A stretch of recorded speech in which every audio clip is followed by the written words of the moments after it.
Have you seen what happened in Europe with the farmers? I've been watching that, yes. Yeah, it seems like they, at least temporarily, have won. They have won, but... Let's explain what we're talking about. All right. Well, maybe you should explain what you've seen. I've watched massive protests of farmers who are increasingly angry and organized about regulations that make farming increasingly difficult, unproductive, and unprofitable.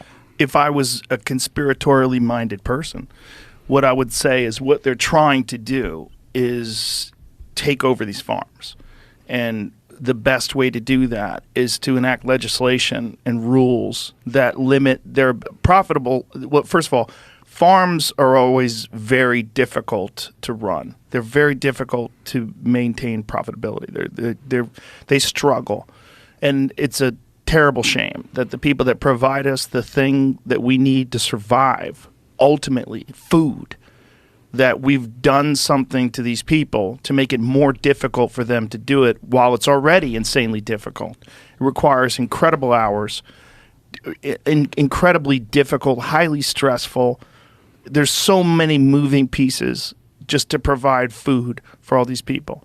And they started enacting legislation to limit the amount of fertilizer they're allowed to use, to limit the amount of animals they have. I know in Ireland they proposed something where they want to kill a certain amount of the cows because they're saying that the cows produce methane.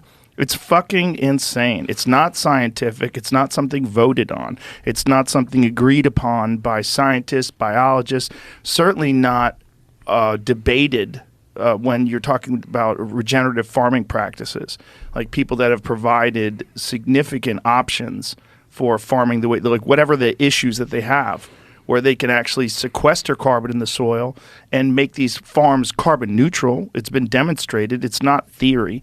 It's been done in America. Polyphase farms, White Oaks pastures are two great examples of that, but there's many regenerative farms.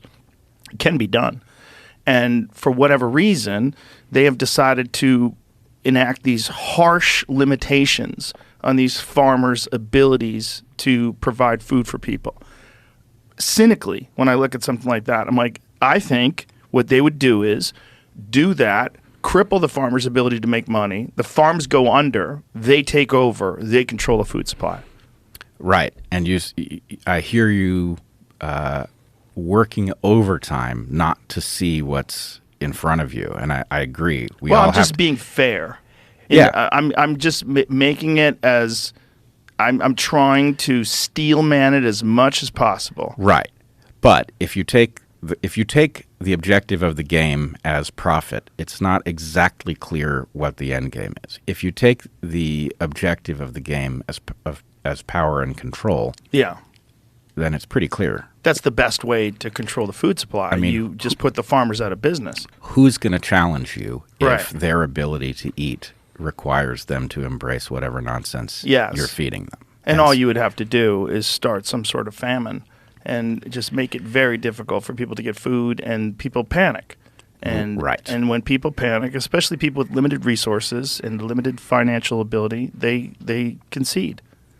They do. And that's what we saw during the pandemic. I mean, it was a great test run to see how much control you can really have over people as soon as you have some sort of major issue that everyone globally has to deal with.